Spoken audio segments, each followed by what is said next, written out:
अब हम पढ़ेंगे भारतीय न्याय संहिता की धारा 214। क्या पढ़ेंगे? बीएनएस की धारा 214, जो कि आईपीसी की धारा 179 के समरूप है। किसके समरूप है? आईपीसी की धारा 179 के समरूप है। प्रश्न करने के लिए प्राधिकृत लोक सेवक का उत्तर देने से इनकार। क्या कह रही है धारा? प्रश्न करने के लिए प्राधिकृत लोक सेवक के उत्तर देने से इनकार। तो इसमें क्या कंडीशन आ रही है इस धारा के अंतर्गत? ऐसे लोक सेवक के द्वारा पूछे गए प्रश्नों का उत्तर देने से इनकार करना दंडनीय अपराध होगा। क्या होगा? इस धारा के अंतर्गत ऐसे लोक सेवकों के द्वारा पूछे गए प्रश्नों के उत्तर देने से इनकार करना दंडनीय अपराध होगा। कौन कौन से? इसमें स्पष्ट कर दिया गया है। क्या कर दिया गया? स्पष्ट कर दिया गया है कि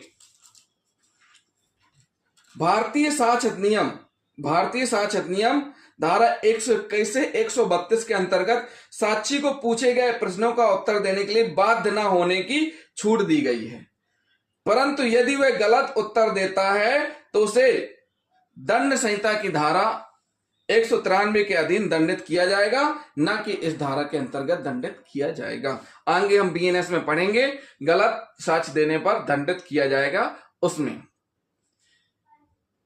161 के कथन के बारे में आपने पढ़ा होगा। सीआरपीसी की धारा 161 के अधीन पुलिस अधिकारियों द्वारा किए जा रहे अन्वेषण के दौरान कोई साक्षी अपने बचाव के लिए पूछे गए प्रश्न का उत्तर देने से इनकार कर सकता है, और इसी प्रकार की छूट उसे संविधान के अनुच्छेद 20(3) के अंतर्गत भी प्राप्त है। इस संदर्भ में नंदिनी सत्यपथी बनाम पीएल दानी का वाद महत्वपूर्ण है। इस मामले में अभियुक्त ने पुलिस अधिकारी द्वारा पूछे गए लिखित प्रश्नों का उत्तर देने से इनकार कर दिया, अतः उसके विरुद्ध दंड प्रक्रिया संहिता की उसके विरुद्ध दंड संहिता बीएनएस की दंड संहिता अब क्या है? बीएनएस की धारा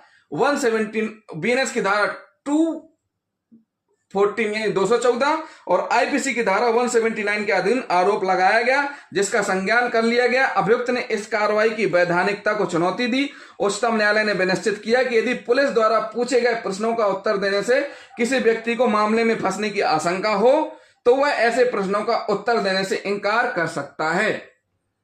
तथापि न्यायालय ने बीएनएस की धारा 214 के उपबंधों को पूर्णतः वैध ठहराते हुए अभिकथन किया कि यह धारा ऐसे सभी प्रकरणों में लागू होगी जहां कोई व्यक्ति जानबूझकर प्राधिकृत लोक सेवक को प्रश्न का उत्तर देने से इनकार करता है। अतः न्यायालय ने दुराशय या आपराधिक मन को इस धारा के अपराध का एक आवश्यक तथ्य निरूपित किया है। परंतु रेलवे सुरक्षा बल के अधिकारियों के मामले में स्थिति पुलिस अधिकारियों से पूर्णतः भिन्न होगी, क्योंकि प्रथम तो वे पुलिस अधिकारी नहीं माने जाते तथा दूसरे उनके द्वारा रेलवे संपत्ति विधि विरुद्ध कब्जा अधिनियम 1966 की धारा 8 व 9 के अंतर्गत की जाने वाली जांच को पुलिस अन्वेषण न माना जाकर एक न्यायिक कार्रवाई माना जाता है।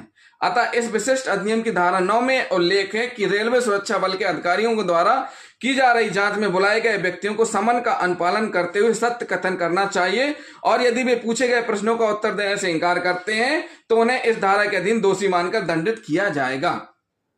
ऐसे मामलों में अनुच्छेद 20(3) के लागू होने का प्रश्न ही नहीं उठता, क्योंकि जब तक रेलवे सुरक्षा बल के अधिकारी द्वारा दंड प्रक्रिया संहिता की धारा 190(1) के अधीन परिवाद दायर नहीं कर दिया जाता, दोषी व्यक्ति को अनुच्छेद 20(3) के अर्थ में अभियुक्त नहीं माना जा सकता। इस धारा के संदर्भ में एक बार पुनः किरण बेदी बनाम जांच समिति के बाद में अंतर्गत विवादित प्रश्नों का उल्लेख किया जाना उचित होगा। इस मामले में वकीलों और पुलिस के बीच विवाद की स्थिति उत्पन्न हो जाने के कारण जांच आयोग अधिनियम 1952 के अंतर्गत जांच समिति नियुक्त की गई। जांच समिति के निर्देशों के अंतर्गत 2 याचिकाएं किरण बेदी तथा इंदर सिंह का शपथ पर कूट परीक्षण जांच के प्रारंभ में होना था, जबकि उनके अन्य 3 साथियों का शपथ पर परीक्षण जांच के अंत में होना था।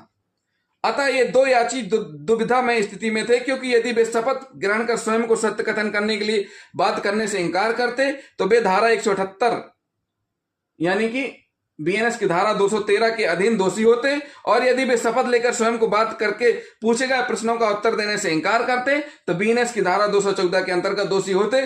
परिणामतः दोनों ने जांच के प्रारंभ में शपथ पर कूट परीक्षण किए जाने से इंकार कर दिया। अतः जांच समिति ने इनके विरुद्ध बीएनएस की धारा 213 के अंतर्गत परिवाद दर्ज करने का निर्देश दिया उच्चतम न्यायालय ने जांच समिति द्वारा दिए गए निर्देश को अनुचित मानते हुए निर्णय दिया कि वास्तव में याचियों ने अपना कूट परीक्षण किए जाने से कभी इंकार नहीं किया था। उन्होंने केवल जांच के प्रारंभ में ही शपथ पर परीक्षण किए जाने से इस कारण इंकार किया था क्योंकि जब अन्य 3 अधिकारियों का कूट परीक्षण में अंत में होना था तो वही संरक्षण याचियों को न दिया जाना उनके प्रति भेदभावपूर्ण था। यानी कि उनका क्यों प्रारंभ में कूट परीक्षण किया जाना जब अन्य 3 का अंत में होना है। अतः याचियों के पास जांच के प्रारंभ में शपथ पर कूट परीक्षण से इंकार किए जाने का उचित कारण था, इसलिए वे धारा 213 बीएनएस की धारा 213 आईपीसी की धारा 178 के अंतर्गत दोषी नहीं थे। इस धारा के अंतर्गत कारित अपराध असंज्ञेय, असमनीय और जमानती होगा तथा किसी भी श्रेणी के मजिस्ट्रेट द्वारा विचारण किया जा सकेगा।